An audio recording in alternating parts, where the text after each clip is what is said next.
buddies. My name is Con, and today I will be reading to you a book called Giraffes Can't Dance by Giles Andreae Guy Parker-Rees. Start. Gerald was a tall giraffe whose neck was long and slim, but his knees were awfully crooked and his legs were rather thin. He was very good at standing still and munching shoots off trees.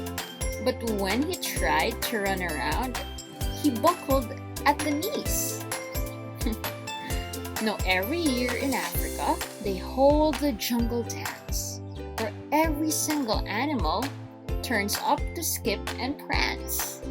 And this year, when the day arrived, poor Gerald felt so sad, because when it came to dancing, he was really very bad.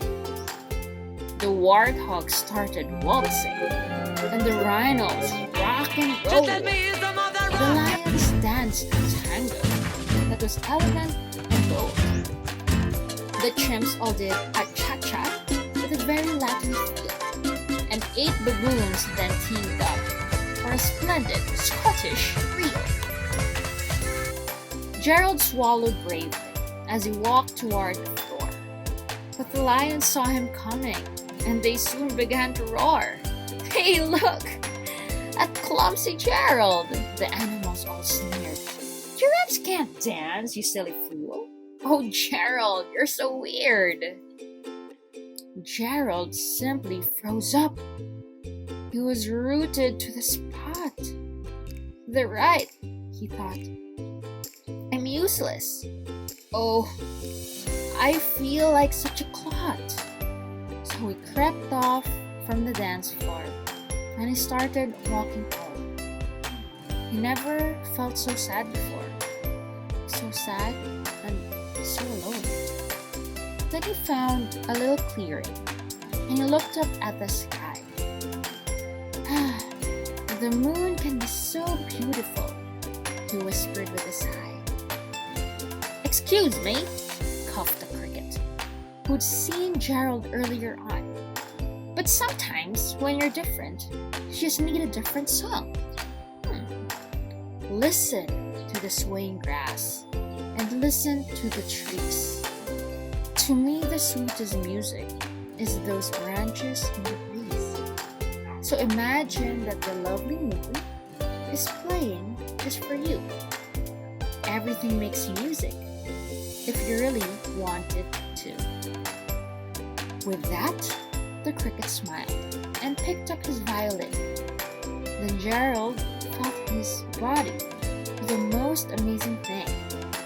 His hooves had started shuffling, making circles on the ground. His neck was gently swaying, and his tail was swishing round. He threw his legs out sideways, and he swung them everywhere. Then he did a backward somersault and leapt up in the air. Gerald felt so wonderful. His mouth was open wide. "I'm dancing! Yes, I'm dancing! I am dancing!" Gerald cried.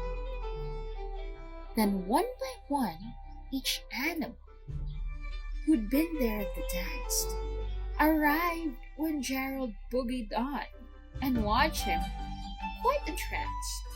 They shouted, "It's a miracle! We must be in a dream! Gerald's the best dancer that we've ever seen. How did you learn to dance like that?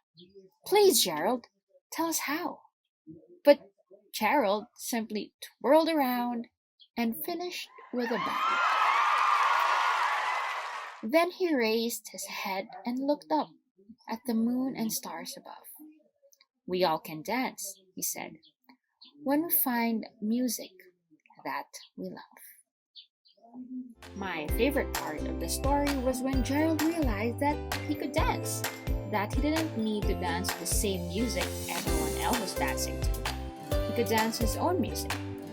So I hope you realize that in real life, when people think you're weird, you're different, you're perfect, just the way you are, as the song said. So I hope hope you enjoyed that story and I hope you continue reading. Bye!